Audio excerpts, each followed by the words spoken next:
Muito bem, senhoras e senhores, agora vamos pegar e comentar aqui sobre um assunto que eu gosto bastante de falar, que é a estabilidade. Então, isso daqui são elementos comprimidos, então vamos só entender exatamente o que a norma preconiza, tá? Então, olha, vamos começar de um gráfico que vai ser o seguinte. Aqui no eixo Y, eu vou plotar a resistência.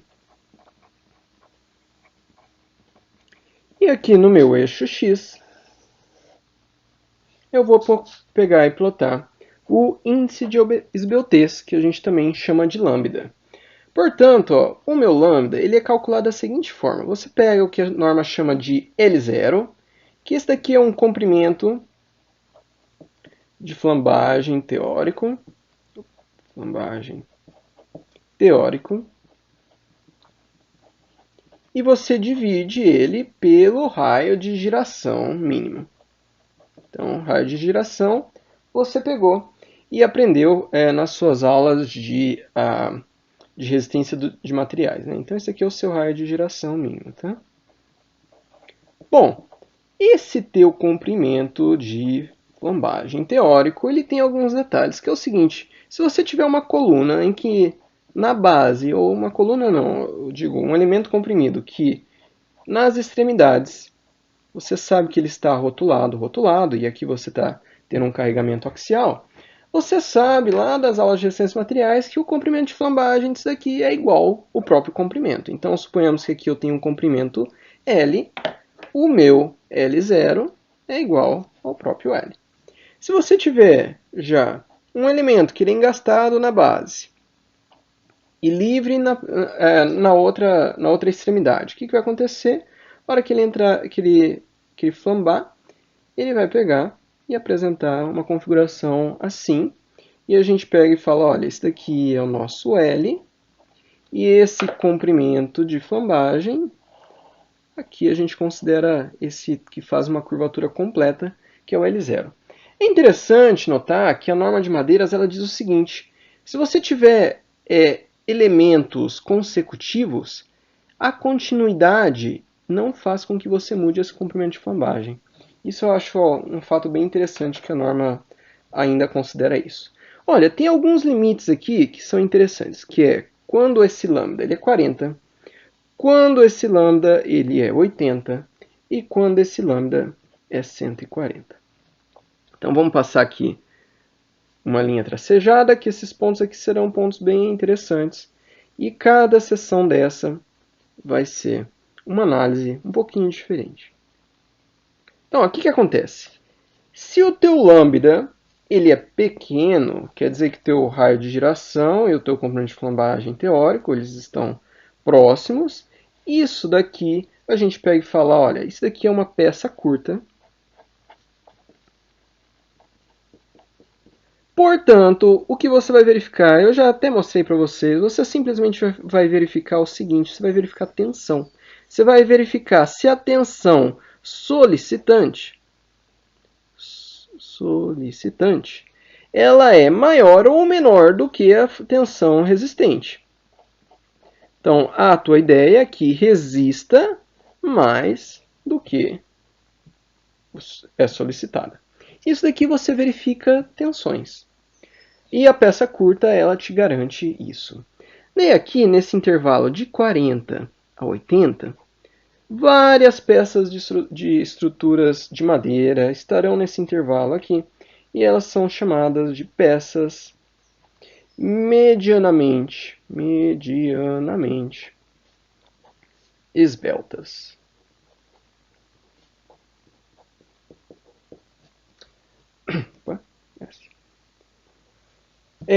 Bom, o que é que você tem que fazer? De fato, você tem que pegar, verificar tensões. Então, você verifica se as tensões não estão passando os limites, né? Isso daqui, ó, só para deixar aqui como referência, isso daqui está na norma, está no item 736. E a outra coisa que você tem que verificar é estabilidade. Muito bem, essa peça está ou não está estável, né? Ou instabilidade também se pode chamar. Então, ó, a verificação ela parte do seguinte princípio. Você vai verificar ela a partir de uma verificação de tensões, na verdade. Então, você vai pegar a tensão normal de cálculo, que você tem lá, de compressão, né? A tensão normal de compressão de cálculo, e aqui vai ser o que a tua peça oferece, né? Então, essa daqui você já sabe, a tensão de compressão a 0 graus de projeto, né? E você vai pegar e somar com a tensão devido ao momento de cálculo dividido pela mesma coisa. Então, o que acontece? Aqui, na verdade, você está verificando qual que é a contribuição da normal, qual que é a contribuição no momento, para chegar até essa tensão aqui, que é a tensão resistente, né? O que acontece é o seguinte, você vai fazer com que essa relação ela seja menor ou igual a 1. Então, o que acontece? Você sabe como calcular isso daqui, você sabe como calcular isso daqui. Isso daqui, ó, também, isso daqui é a tua tensão normal de compressão de cálculo, né? Tensão normal de compressão. Isso aqui você sabe como calcular sim. Basta que você tenha lá a combinação das suas ações, você sabe o que está acontecendo lá. E você tem um detalhe que é o seguinte, você não precisa, aliás, você precisa verificar para cada eixo. Então isso aqui você vai fazer uma verificação para cada eixo isoladamente.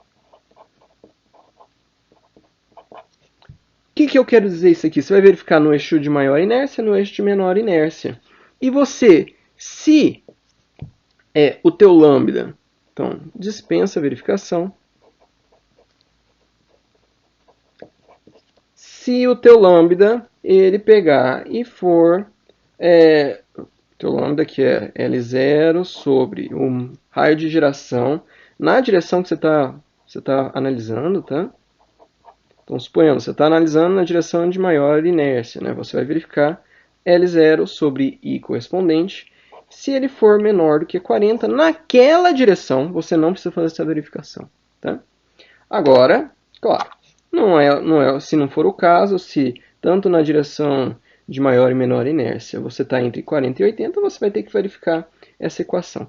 Agora, o segredo está aqui, nesse sigma devido ao momento de cálculo. Pelo seguinte, você sabe como chegar a esse sigma. Eu falei para vocês, ó, lá de resistência de materiais, se você quer saber qual que é a tensão devido à flexão, você pega o momento, multiplica pela altura da fibra que você está considerando, que geralmente é extrema, ou seja, metade da tua altura, se for uma seção retangular, se for circular, metade do teu diâmetro, ou raio, e você divide pela inércia. Tá? Então, assim que você acha qual que é a tensão que você tem. Mas veja aqui que você precisa, então, isso daqui é característica geométrica, mas isso daqui é o quê? Isso daqui é o teu momento. Então, você precisa saber qual que é esse momento de cálculo. O que a norma fala? Ela fala, ó, para você chegar nesse momento de cálculo, pega qual que é a tua normal que você tem de cálculo e multiplique pela excentricidade de cálculo, ED.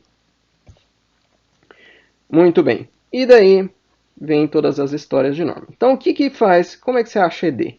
Você pega o seguinte, você vai pegar primeiro uma excentricidade, que eles chamam de excentricidade 1, e você vai pegar e multiplicar por FE, você vai dividir por FE menos a normal de cálculo.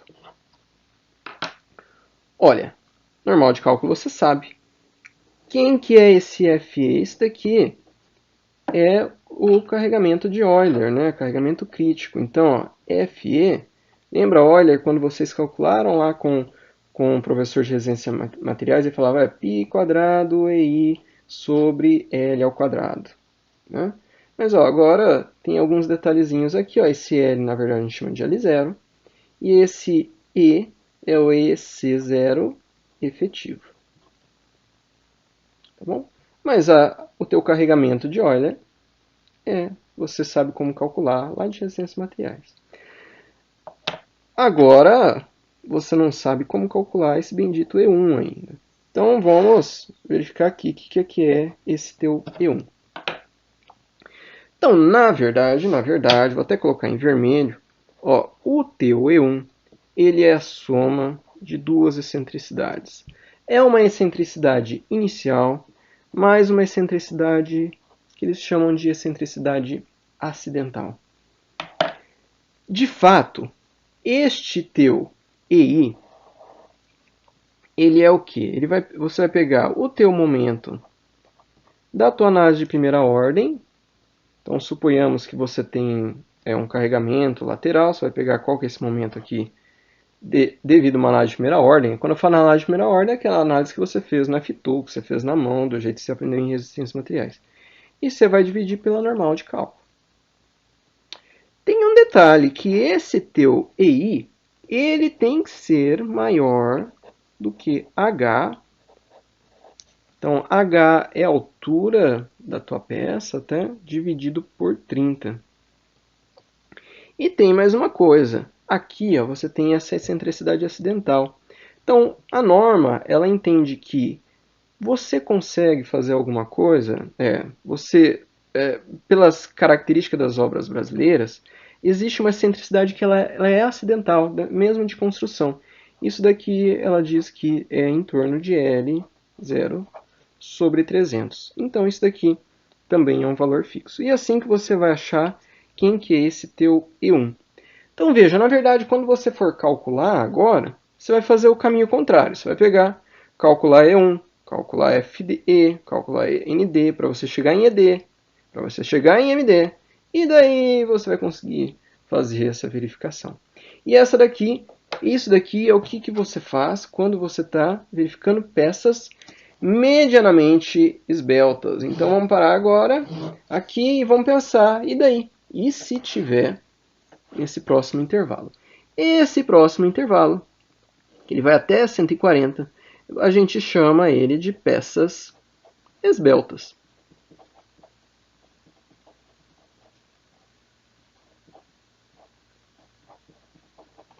E olha, veja, tem esse limite de 140, a partir mais que 140 já fica uma peça que a norma não entende que você deve projetar esse tipo de peça, tá? Então você vai ficar limitado aí até 140 com o teu lambda. Então, o que acontece? Em peças esbeltas, a equação na verdade é a mesma. Para iniciar a conversa. Então é sigma nd sobre FC0D mais sigma md FC0D. E também isso aqui você vai ter que falar, ó, isso aqui tem que ficar menor ou igual a 1. Agora, isso daqui vai ser a mesma coisa, a mesma coisa, a mesma coisa. Então, ó, isso daqui você já sabe. Quem que é que vira o pepino? O pepino vira esse daqui. Então, o que é que vai acontecer? A norma fala, olha, para você achar esse teu MD, você vai pegar e achar quem que é E1 efetivo. Então, ele deixa de chamar aqui para trás, ele chamava de E1. Agora não, é E1 efetivo. E você vai pegar e multiplicar pela mesma coisa aqui. FE menos ND. E daí a gente vem aqui, então tá, então quem que é esse bendito EC1 efetivo, né? Então, ó, E1 efetivo. E1 efetivo, ele é igual a E1 mais EC. Sendo que esse E1 é a excentricidade inicial, mais a excentricidade acidental, mais uma excentricidade que ele chama de EC. Já vou falar de onde que vem isso daqui. Então, ó, tem um detalhe, é o seguinte, ó, o teu EI, vamos começar aqui por partes, né? Então vamos começar aqui, ó. O teu EI, você vai pegar o momento de primeira ordem de cálculo e dividir pelo a tua normal. No entanto, o teu momento de primeira ordem de cálculo, ele fala o seguinte, olha, pegue somente devido à tua carga permanente, que é carga G, que a gente tem usado G de cálculo, mais o devido à tua carga acidental, que é o quê? aliás, acidental, variável, né? Você divide isso aqui por ND. Bom, então, permanente, e aqui é a tua carga variável. Tudo bem, e veja que é de cálculo, então tem os coeficientes de norma, né? Tudo bem, o EI tudo bem. E depois você vem aqui, ó, EA. EA é a mesma coisa do anterior, tá? Então eu já tinha mostrado aqui, ó. EA para você, o que é L0 sobre 300. O teu EI, mais uma vez, tem que ser maior do que H sobre 30, tá? Eu já tinha falado. Mas agora chega a hora do tal do EC. Então, o EC realmente é aquele momento, assim, eu vou até fazer uma brincadeirinha aqui, ó. É um momento em que o teu professor, que está lá usando o óculos dele, então tá aqui o teu professor, ele pega e começa a perder os cabelos, tá? Então, esse aqui é o teu professor, dá aquele sorriso bem maroto, ele só tem um cabelinho aqui. E ele pega e realmente ele começa a soltar aqui gotas de suor, de sangue, porque esse daqui vai longe a história. Mas realmente eu nem tentei pegar e colocar aqui nessa tua folha, porque vira complicado. Um detalhe, ó, esse gráfico ele vai ter mais ou menos uma cara assim. Ó. Aqui vai ficar constante, aqui ele vai variável e aqui ele vai ter uma concavidade assim, tá? Então, ó, vamos lá. O que acontece? EC é o meu problema, né? Então, ó, o EC, a norma fala o seguinte: este EC, primeira coisa, que é da onde? Que é isso daqui, ó? Isso daqui é uma excentricidade suplementar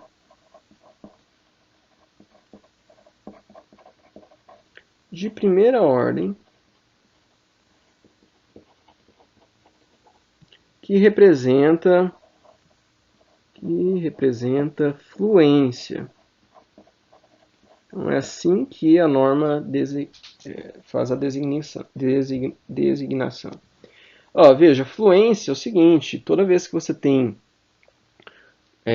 alguma peça solicitada, se você deixar o carregamento ali, por mais que esse carregamento ele não aumente, a tua peça ela consegue ainda continuar tendo uma certa deformação, um certo deslocamento, é um rearranjo molecular.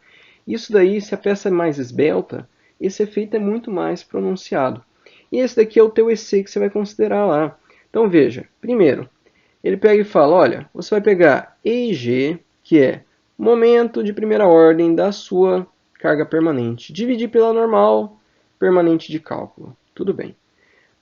EA, você sabe como fazer. E daí ele vem aqui, ó, a normal. Então esse aqui é característico, veja que aqui é característico, devido à carga permanente, G, e devido à carga variável, Q. FE você já sabe como fazer. E daí ele coloca aqui os PCs, PC1, PC2, que isso daí foi tratado lá na tabela 2 da norma, quando o professor anterior falou para vocês sobre os fatores de combinação de utilização.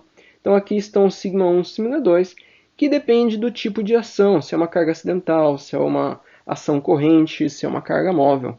Então isso daqui é tabelado. E o outro detalhe, você vai fazer o exponencial disso, o outro detalhe é esse φ que aparece. E o φ é o coeficiente de fluência que depende da classe de umidade. E você vai pegar dentro dessa tabela, ver qual que é a classe de carregamento. Suponhamos média duração, classe de umidade 1 e 2. Você vai usar 103. A grande verdade é o seguinte, o pessoal tem uma tendência a fugir de fazer um projeto com peças esbeltas, que vai seguir esse caminho que eu mostrei para vocês. Você vai calcular I, EA, e daí você vai subindo aqui até fazer essa verificação. Mas, de fato, existem momentos que não dá para fugir disso. Muito bem, isso daqui é a teoria, isso daqui é o que a gente vai estar fazendo nos próximos exercícios, mostrando como aplica toda essa ideia. Muito obrigado.